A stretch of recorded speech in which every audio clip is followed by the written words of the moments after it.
வணக்கங்க. நான் கண்ணன் பேசுகிறேன். இது முற்றிலும் ஜோதிடம் சம்பந்தப்பட்ட பதிவு. இந்த பதிவில் நம்ம சனியினுடைய பார்வைகளை பற்றி பார்க்க போகிறோம். சனியின் வரலாறு, பார்வைகள். சனியின் வரலாறு சூரியனுடைய இதிலே சொல்லியிருப்பேன். நான் இந்த பதிவை என்னுடைய குருமார்களை வணங்கி அவர்கள் ஆசிரியரும் பதிவேற்றம் செய்கிறேன். நான் இதுக்கு முன்னாடி பதிவுகள் நான் நிறைய போட்டிருக்கேன். நம்ம சேனலில் போய் பாருங்கள். பார்த்தீங்கன்னா தான் ஜோதிடத்தோட அடிப்படை உங்களுக்கு புரிய வரும்.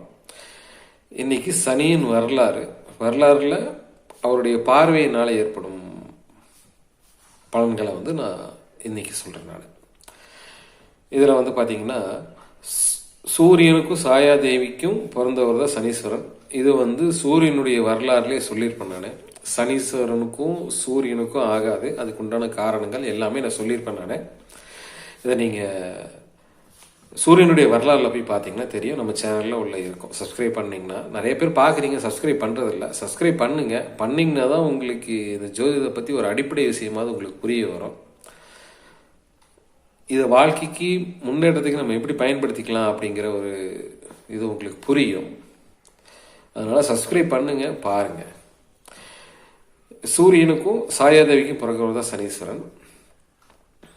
இவருடைய பார்வையினுடைய பலன் எப்படி இருக்கும் அப்படிங்கிறது தான் இதுக்கு ஒரு சின்ன ஸ்டோரி. இந்த ஸ்டோரி என்னென்னா, கைலாயத்தில் விநாயகருக்கு ஒரு பிறந்தநாள் விழா மாதிரி கொண்டாடுறாங்க.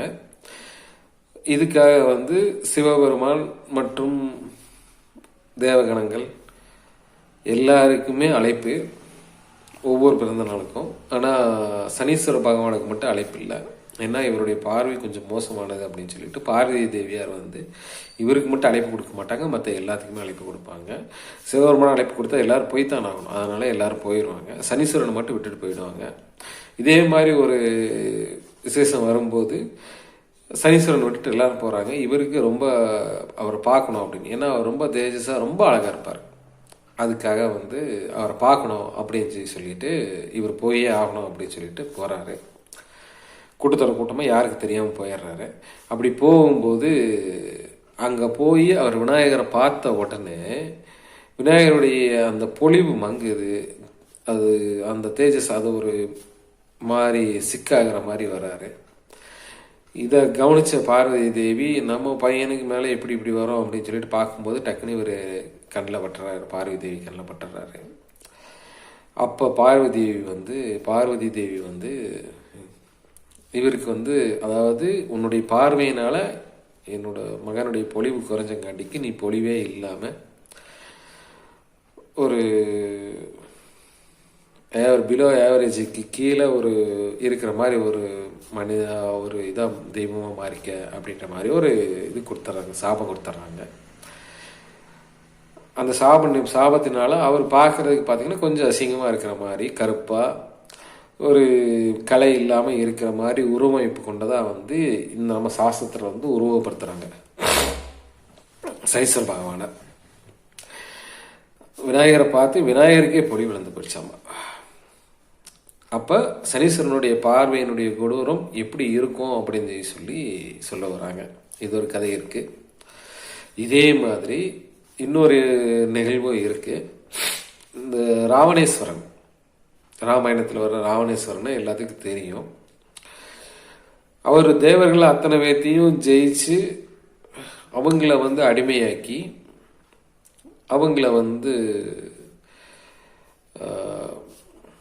ஒரு அவருடைய ஆசனத்தின் கீழே இருக்கிற படி மாதிரி அமைச்சு அவங்க மேலே ஏறி தான் நடந்து போவாராமா. இந்த மாதிரி ஒரு சாஸ்திரம் ஒன்று இருக்குது, நம்ம ஸ்டோரி இருக்குது. இதில் சனியினுடைய மகன் மாந்தின்னு சொல்லி ஒருத்தர் இருக்கார். அவருடைய பிறப்பை பற்றியும் இதே கதையில் தான் வரும். அது தனி ஸ்டோரி.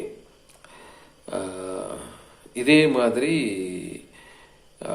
படுக்க வச்சு ஒவ்வொரு படியிலையும் ஒவ்வொரு தேவர்களையும் நவகிரகங்களையும் படுக்க வச்சு அது மேலே ஏறி போய் ஆசனத்தில் அமர்றது தான் அவருடைய வழக்கம்.